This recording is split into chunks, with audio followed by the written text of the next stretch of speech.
After my family cut me off for being a single mom, I won the lottery.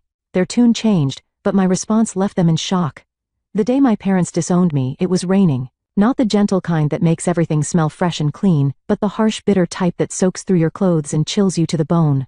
Looking back, it was fitting weather for what was about to happen. I'm Julia, and at 22, I thought I had my whole life figured out. I was wrong about a lot of things, but not about the choice that changed everything. You're keeping it? Mom's voice cracked like she'd been slapped. The pregnancy test sat between us on the kitchen counter like a bomb about to detonate. What about medical school? What about your future? I can do both, I said, my hand instinctively moving to my still flat stomach. Other women manage it. Dad slammed his coffee mug down so hard I jumped. Other women have husbands, Julia. Where's the father? He's not in the picture, I said quietly. And he won't be. Won't be? Mom's laugh was hollow. Of course he won't be because you won't tell us who he is. For all we know, you don't even know. Don't. My voice was sharper than I intended. Don't finish that sentence. This isn't how we raised you, Dad said, pacing the kitchen like a caged animal. This isn't what we sacrificed everything for. Coming to this country, working ourselves to the bone, just so you could throw it all away. I'm not throwing anything away, I insisted. I can still be a doctor, I can still know. Mom cut in. You can't. Not like this. Not alone. The silence that followed was deafening. I watched their faces I'd known and loved my whole life, transform into masks of disappointment and disgust. There's a solution, Dad said finally. A simple one, then you can continue with your life as planned. I knew what he meant. My hand pressed harder against my stomach. No. Then you leave us no choice. Mom's voice was ice. If you insist on ruining your life, you won't do it under our roof. You won't do it with our support. You're throwing me out. The words felt foreign in my mouth. You're choosing to leave, Dad corrected, by choosing this mistake over your family. 8 years later, I still remember every detail of that day. The way the rain drummed against the windows, the smell of Dad's coffee going cold, the sound of my footsteps on the stairs as I packed what I could carry. My friend Penelope took me in that first night. She was already a single mom herself, struggling but surviving. They'll come around, she said, holding me while I cried. Once they meet their grandchild, they'll change their minds. They didn't. Walker was born on a Tuesday morning, all red-faced and perfect. I sent them pictures. They went unopened.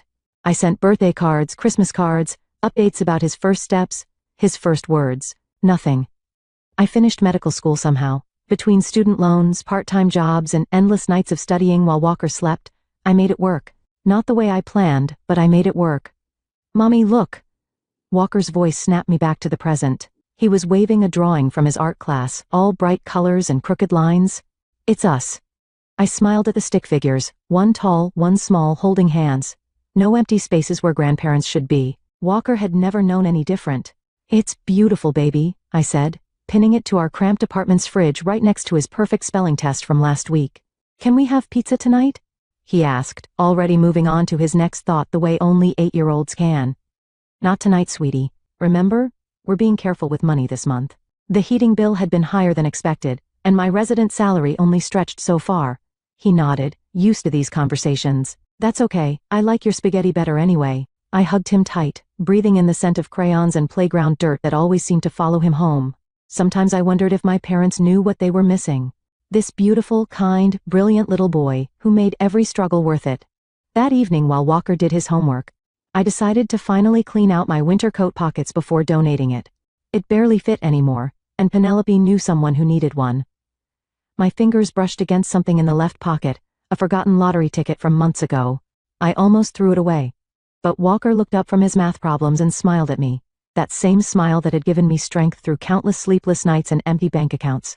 And I thought, why not check? What's the worst that could happen? I had no idea then how that simple decision would change everything. Again, Mom, why are you staring at your phone like that? Walker's voice seemed to come from far away. I couldn't move, couldn't breathe, couldn't process the numbers on my screen matching the crumpled ticket in my hand. Baby, go get Aunt Penelope from next door right now. He must have heard something in my voice because he ran without questioning. Moments later, Penelope burst in, still wearing her nursing scrubs from her night shift. Julia, what's wrong? I wordlessly handed her my phone and the ticket. She looked back and forth between them 3 times before her eyes went wide. Holy shit, she whispered, then quickly covered her mouth, glancing at Walker. Is this real? I don't know, I managed. I can't think straight. 47 million, Penelope read out loud. After taxes, Julia, You're still looking at over $20 million. Walker tugged at my sleeve. Are we rich now, Mommy? I pulled him into my lap, my hands shaking. I don't know yet, sweetie. We need to make sure this is real first. The next few hours passed in a blur. The lottery office confirmed it was real. They connected me with a financial advisor named Alec who spoke in calm, measured tones that helped ground me. The first thing you need to do is tell absolutely no one, Alec said during our emergency meeting that afternoon. Not your colleagues, not your neighbors. No one except those who already know. What about my family? I asked, then laughed bitterly. Never mind. They haven't spoken to me in 8 years. Alec's eyes softened. That might change once news gets out. Money has a way of bringing people out of the woodwork. He wasn't wrong. The very next day, my phone rang with an unfamiliar number. Julia, sweetheart? My mother's voice, so familiar yet so strange, made my stomach clench. We saw you on the news. I gripped the phone tighter. Did you? We've been thinking about you, about Walker. We miss you both so much. 8 years, I said, my voice trembling. 8 years of silence, and now you miss us? We were wrong, she said quickly. We know that now. Your father and I, we've changed. We want to make things right. I closed my eyes, remembering countless nights of crying myself to sleep, of explaining to Walker why he had no grandparents at his school events. Julia Penelope stood in my doorway, concern etched on her face. She'd taken the day off to help me deal with everything. You okay? I covered the phone. It's my mother. Penelope's expression hardened. She knew everything they'd put me through. She'd been there for every tear, every struggle, every moment they should have been. We'd love to see you, Mom was saying. And Walker, your father's already talking about making up for lost time. We could have dinner this weekend. I'll think about it, I said finally. Please do, sweetheart. We love you. We always have. After I hung up, Penelope handed me a cup of coffee. You're not seriously considering it, are you?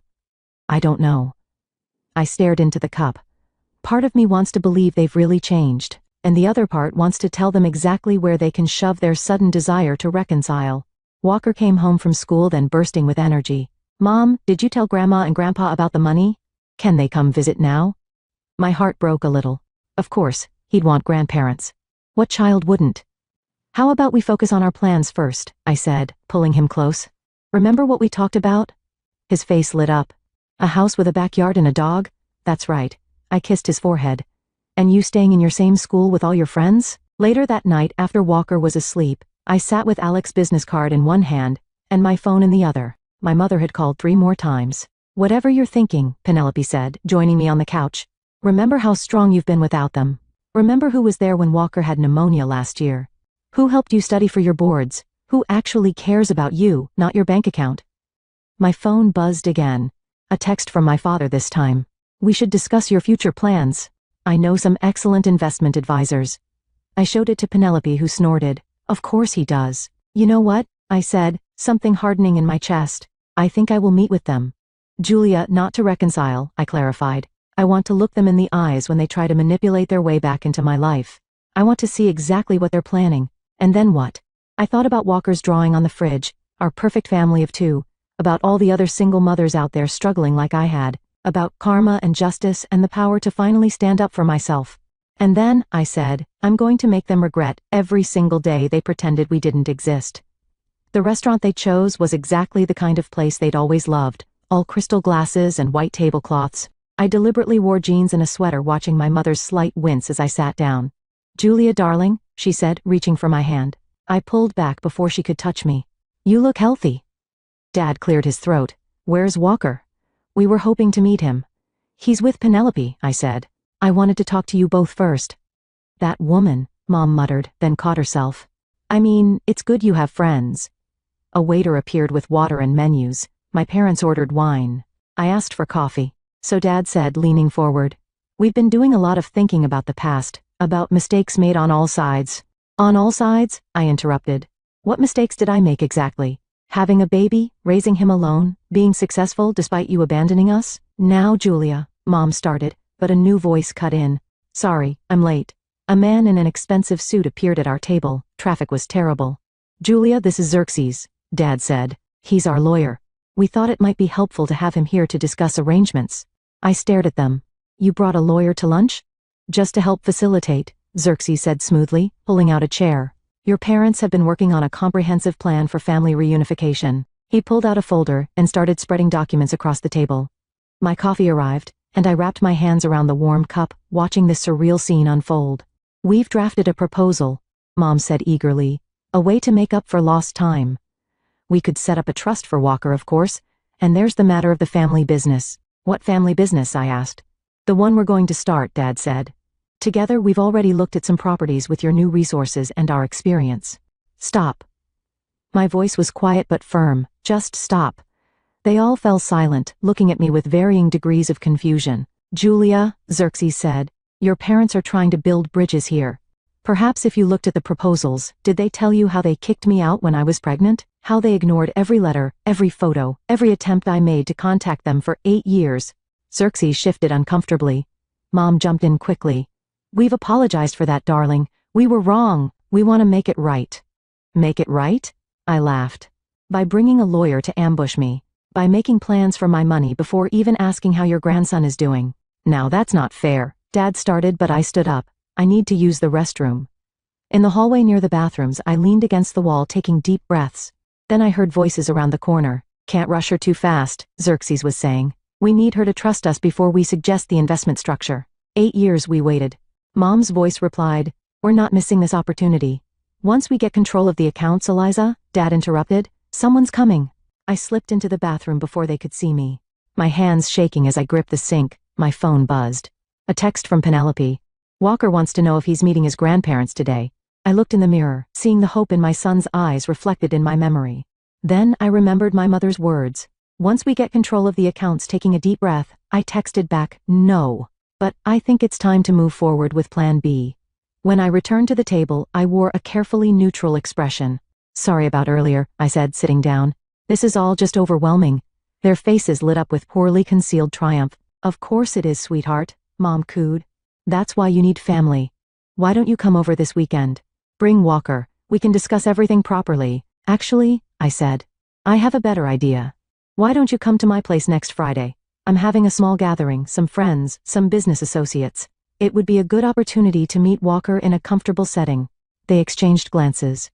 What kind of business associates? Dad asked carefully. Oh, just some people I've been talking to about investment opportunities. I smiled. You'll want to meet them, I'm sure.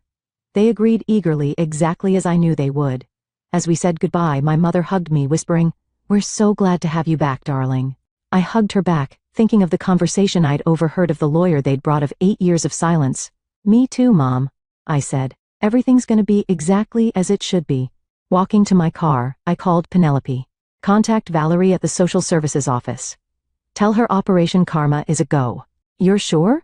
I thought of the documents Xerxes had brought, the plans they'd made for my money, the way they still hadn't asked a single real question about Walker. Oh yes, I said, I'm very sure. A charity for single mothers? Valerie leaned forward across her desk, her eyes sparkling. And you want to start with a $10 million endowment? Initially, I said, watching her expression shift from excitement to disbelief, we'll expand based on need and impact. This could help so many families, she breathed, already pulling up statistics on her computer, housing assistance, childcare programs, educational support. Penelope, sitting beside me, squeezed my hand. Tell her the best part. We're announcing it next Friday, I said, at a gathering where my parents will be present. Valerie looked up sharply. The same parents who abandoned me for being a single mom? Yes, I smiled. I want them there when I publicly pledge to support everything they condemned. That's deliciously petty. Valerie grinned. I'm in. We spent the next hour outlining programs and structures. Valerie knew the system inside and out, where the gaps were, which families needed the most help, how to make the biggest impact. My phone buzzed repeatedly during the meeting. Texts from my mother about dinner preferences, about Walker's favorite toys, about investment opportunities she and Dad had researched. They're love-bombing you, Penelope said as we left Valerie's office. Classic manipulation tactic, I know. I showed her the latest message. Your father's friend has an amazing real estate opportunity, time-sensitive. Can we discuss? They're getting desperate, Penelope observed. How much have you told them about your actual plans for the money? Nothing. They just assume I'll hand everything over to their experienced management. Back home, Walker was doing homework with his after-school sitter. He looked up as I entered. Mom, did you see Grandma's message? She wants to buy me a gaming system. I sat beside him. Honey, we need to talk about Grandma and Grandpa. Are they coming to your party? Yes. But I searched for the right words. Sometimes people act nice because they want something, not because they've changed. He considered this, his 8-year-old face serious. Like when Tommy only shares his snacks when he wants to play with my toys. Exactly like that. I hugged him close. I need you to trust me about this, okay? I trust you, Mom. He hugged me back. Can we still get a dog though? Later that evening, Alec came by to review the charity paperwork. The anonymous donation has already been processed. He confirmed it'll hit the news cycle tomorrow. How long until they figure out it was me? I asked. Given the amount and timing, your parents will know immediately. He shuffled some papers. Are you ready for their reaction? Before I could answer, my phone rang. Mom's number. Julia. She sounded breathless. Did you see the news? Someone just donated $10 million to help. People like you used to be. It wasn't, was it? I saw that, I said neutrally. Wonderful news for struggling families, isn't it? But darling, that money could have been invested. Think of the returns we could have. We? She backpedaled quickly. I just meant as a family. We should discuss these decisions. Your father and I have experienced. Mom, I interrupted. I need to go. Walker needs help with his homework. After hanging up, I turned to Alec. How's the media strategy looking? He checked his tablet. Press release goes out Monday. Local news is already interested in the human interest angle. Successful doctor giving back to the community. We can do interviews Thursday right before your gathering. Perfect. I looked at the charity's mission statement proudly displayed on top of the stack. Supporting single parents. Breaking cycles of judgment. My phone buzzed again. Dad, this time, we need to talk about your financial decisions.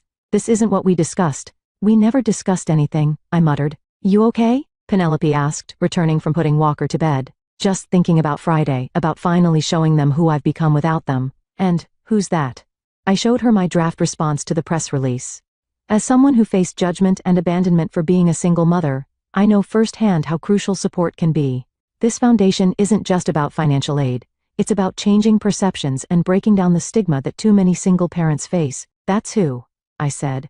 Someone who turns pain into purpose. Penelope read it twice, then looked at me with tears in her eyes. They have no idea what's coming, do they?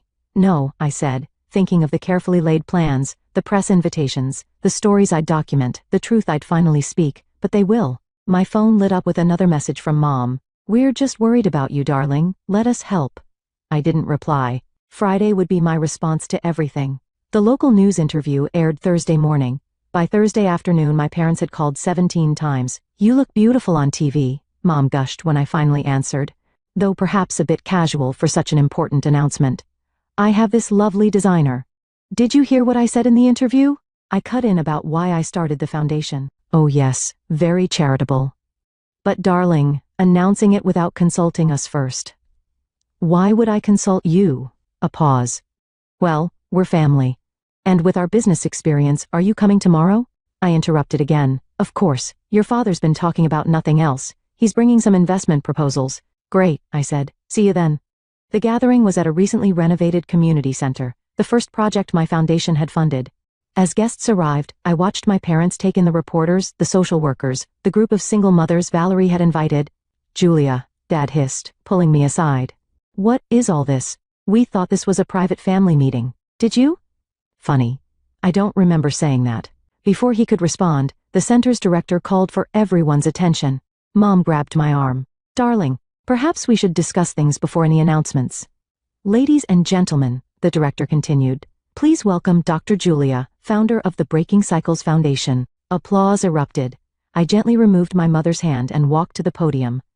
8 years ago, I began. I was disowned by my family for choosing to be a single mother. I heard my mother's sharp intake of breath.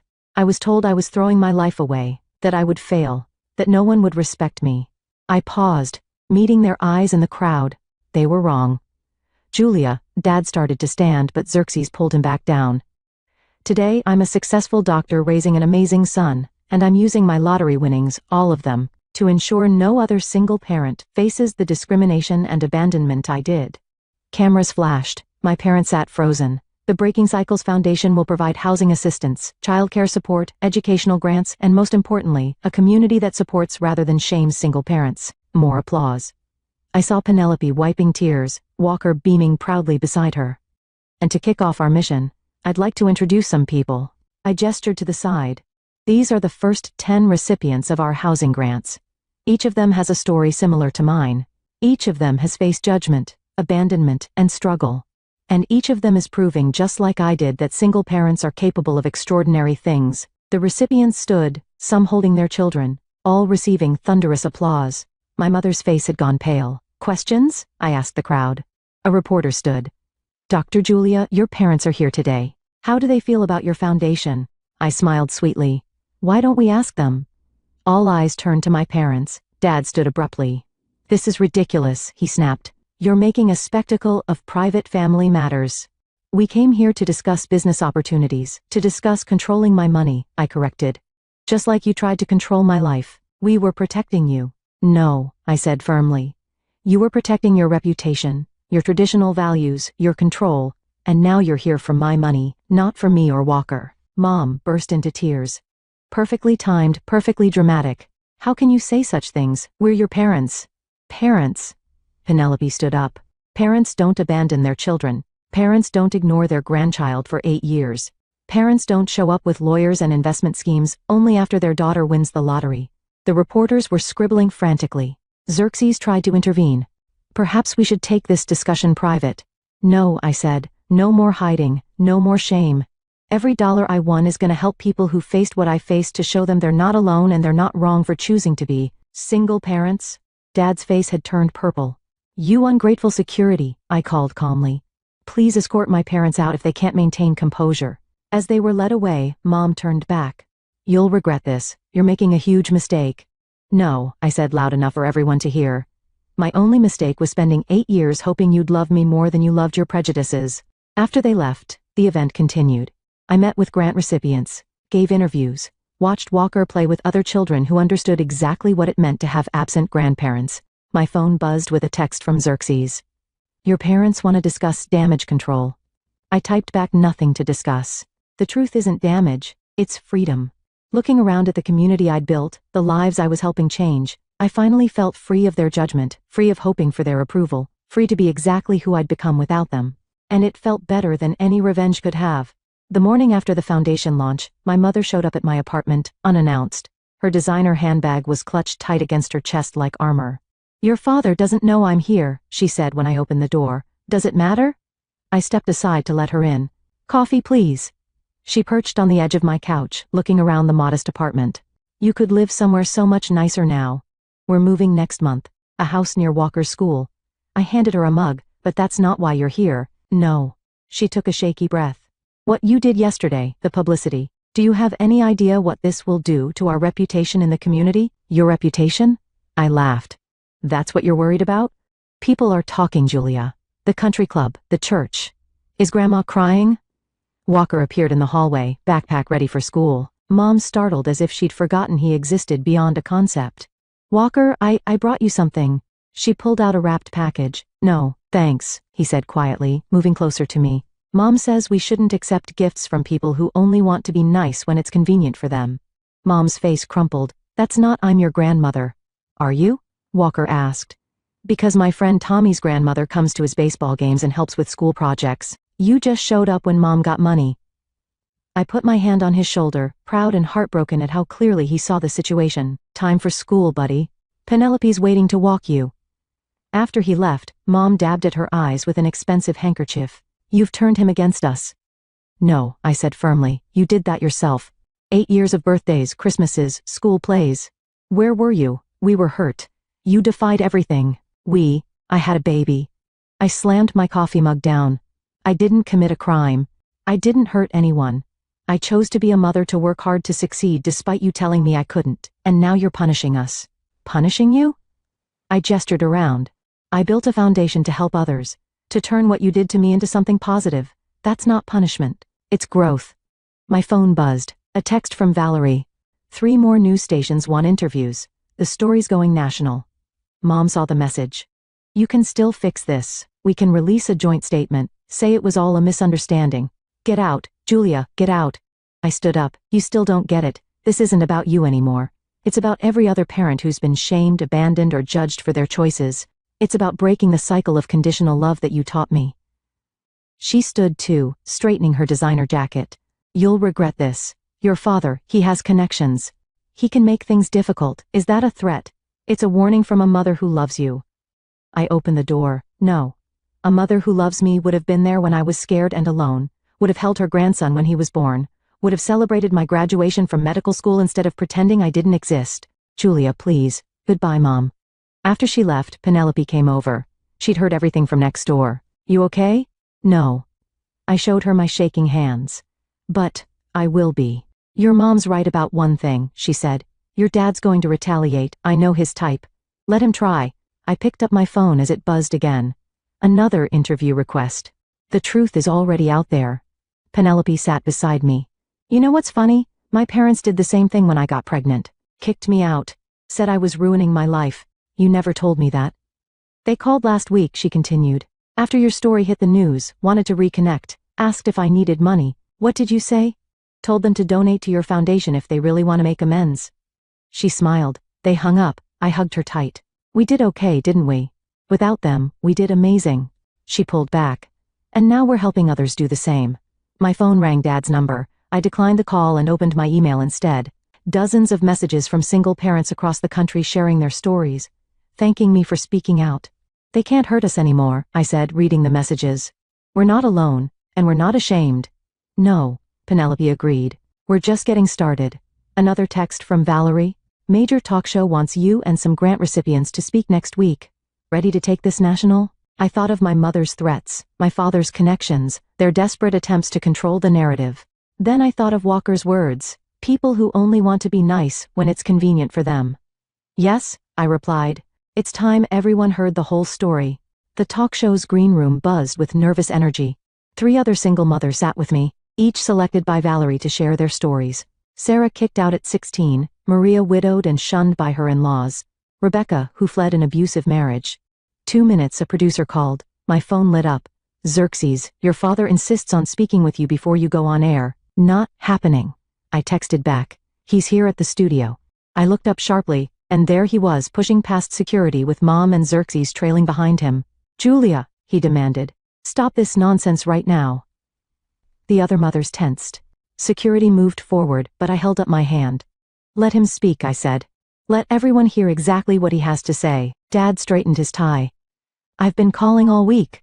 You're dragging our family name through the mud, making us look like monsters. You're doing that all by yourself, Maria muttered. Dad whirled on her. This doesn't concern you. Actually, I stood up. It concerns all of us. Every parent who's been told they're not good enough. Every child who's been denied grandparents because of pride and prejudice. We're going live in 60 seconds, the producer called. Julia. Mom stepped forward. Please, we can fix this privately as a family. We're not family, I said quietly. Family doesn't abandon each other. These women, I gestured to the other mothers, they're my family now. They understand what real support means. 30 seconds. Dad's face darkened. If you do this, if you tell these lies on national television, lies? Rebecca stood up. Is it a lie that you kicked your pregnant daughter out? That you ignored your grandson for 8 years? Stay out of this, Dad snapped. No. Sarah joined in. We won't stay out of it, that's the whole point. We're done being silent, done being ashamed. Places, everyone. The producer was gesturing frantically. Last chance, Dad growled. Stop this or what? I challenged. You'll disown me? Ignore me? Already done that. You have no power here anymore. Security finally stepped in, escorting them to the audience area. As we took our places on stage, I saw them sitting in the front row, faces tight with anger. The host opened with my story, the lottery win, the foundation, the family drama. Then she turned to me. Your parents are here today, she said. Would you like to address them? I looked directly at them. 8 years ago you told me I was bringing shame to our family by choosing to be a single mother. Today, I want to tell you what real shame is. The audience was silent. Shame is turning your back on your child when they need you most. Shame is missing your grandson's entire life because of pride. Shame is only wanting a relationship when money is involved. That's not true. Mom stood up. We loved you. You loved your reputation more, I countered. And now you're angry because I'm telling the truth about what you did. Dad jumped up. You ungrateful little, the rest of his words were bleeped by the censors. The host intervened. Sir, please sit down or you'll be removed. Remove me? He thundered. Do you know who I am? I'll destroy this show. I'll destroy your foundation. All security moved in as he continued to shout threats. The cameras caught everything. His red face, my mother's tears, Xerxes trying desperately to control the situation. This, I said calmly into the sudden silence. This is exactly why we need to speak up. This is what so many single parents face. Control, manipulation, threats. But we're not victims anymore. We're survivors. We're success stories. The other mothers shared their stories next. With each one, I watched my parents shrink further into their seats, their carefully crafted image crumbling on national television. After the show, Valerie met us backstage beaming. Donations are pouring in. Your father's outburst, better publicity than we could have bought. He'll try to retaliate, Penelope warned, joining us with Walker. Let him, I said, hugging my son. We've already won. Mom? Walker looked up at me. Are Grandma and Grandpa going to be mad forever? I knelt down to his level. Probably. But that's their choice, just like supporting other families is ours. Good, he said firmly. Because Tommy's mom needs help with his baseball uniform, and I told her about your foundation. I hugged him tighter, tears threatening. This was my legacy, not shame or silence, but strength and support.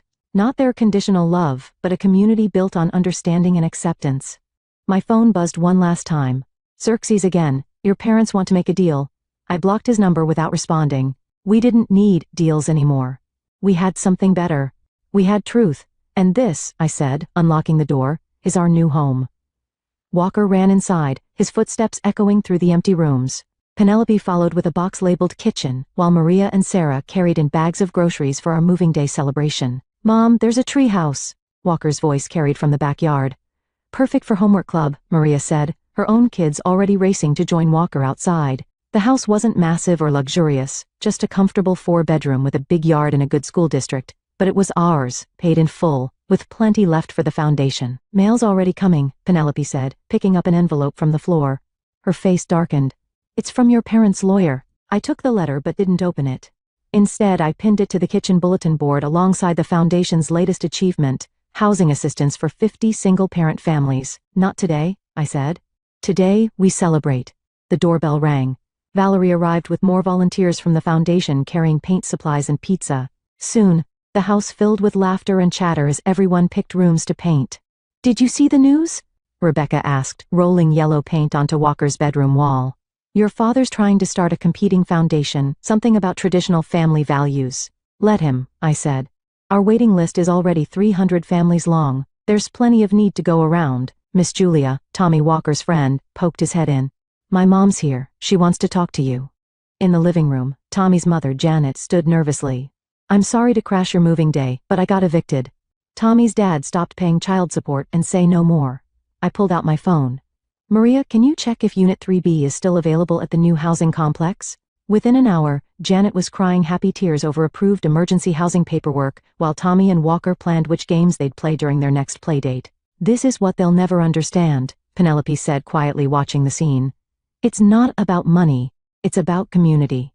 The letters stayed pinned to the bulletin board as we painted and unpacked, as we ordered more pizza and the kids played tag in the backyard, as the sun set and our little community celebrated not just a new home, but a new kind of family.